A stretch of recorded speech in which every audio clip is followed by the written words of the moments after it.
Hi, this is Jeanette David from JeanetteDavid.com, and welcome. It's so good to have you here. I would like to talk to you about a subject that is very, very close to my heart, and it's about being relevant where you're placed. We all have a special gifting and a unique talent that has been assigned to us by God.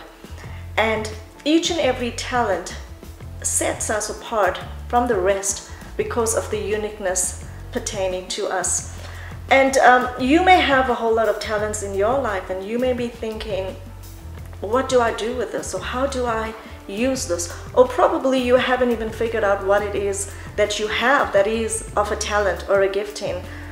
I started out in life not knowing where or what I had or what I had that was going to be effective or is going to be beneficial to somebody else. But it took me over time, over the course of time, through setbacks and situations and pitfalls and challenges. And through those pitfalls and challenges and setbacks, God had put an innate ability in me to withstand and overcome and be able to come up strong and rise up each time from every situation. And at the end of it, I never knew the strength that I had. And it was that ability that had awakened something in me that lay dormant for so long. And just like you could have something that's there that you haven't used it, or you are very mindful of what it is, but you're doing nothing with it. I'm reminded of the rich ruler in the Bible where he had assigned talents to his servants. And he had asked them to go and make it work for themselves with the intention that when he comes back, he wants to see a return in his investment.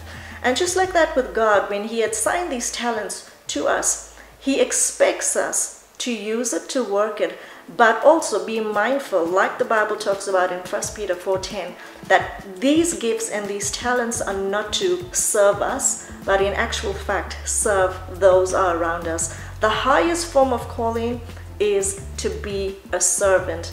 And that's what is so fulfilling, to want to reach out and be there and be a blessing and be a trailblazer in terms of change and the change that we hope to see in the lives of people. So you could be in a situation in your life where you are pretty much just going through the rigmarole of life and it's just monotony. But be effective where you're at.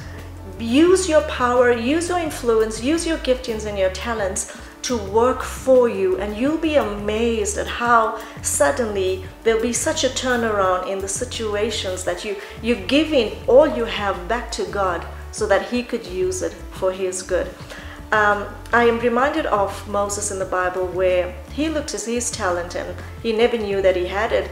And God said to him that I have this task assigned to you. Moses was so adamant that he didn't have the security in his ability, or neither did he knew exactly what he had carried or what he was carrying. But God knew that because he, in the beginning of time, had put that in Moses. And he asked Moses, what is it that you have in your hand? And Moses says, I have a piece of rod. And God used that very piece of rod, as minuscule and insignificant as it was, to change the course of history.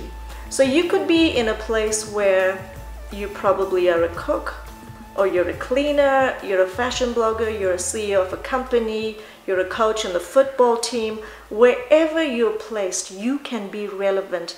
Your talents and giftings can be used to unlock hidden talents and potentials in others, and others would not even know they had it until you have come into their lives to unlock and unearth the giftings that they carry. So wherever you are, be effective. It's about everyday people being effective with what they have to start and evoke change and bring transformation. And this is what it is all about, that when we look at our lives, we have these gifting and talents, but we are not identified by them. The Bible is so big on that our giftings and talents are paramount, but it's the fruits that we leave behind that has that lasting legacy. So what is your life talking to you today about? Do you have those fruits? Are you using those talents to the fullest of your ability to transform and bring about change? And this is something just for you to think about. And probably we talk a little more about this when we do meet again next time. But I urge you, look at what you have in your hand. Use it to the best of your ability to start and evoke change and make a lasting difference. Thank you for watching this video with me. Please subscribe to my YouTube, or you could get me on www.JeanetteDavid.com. Until next time, take care.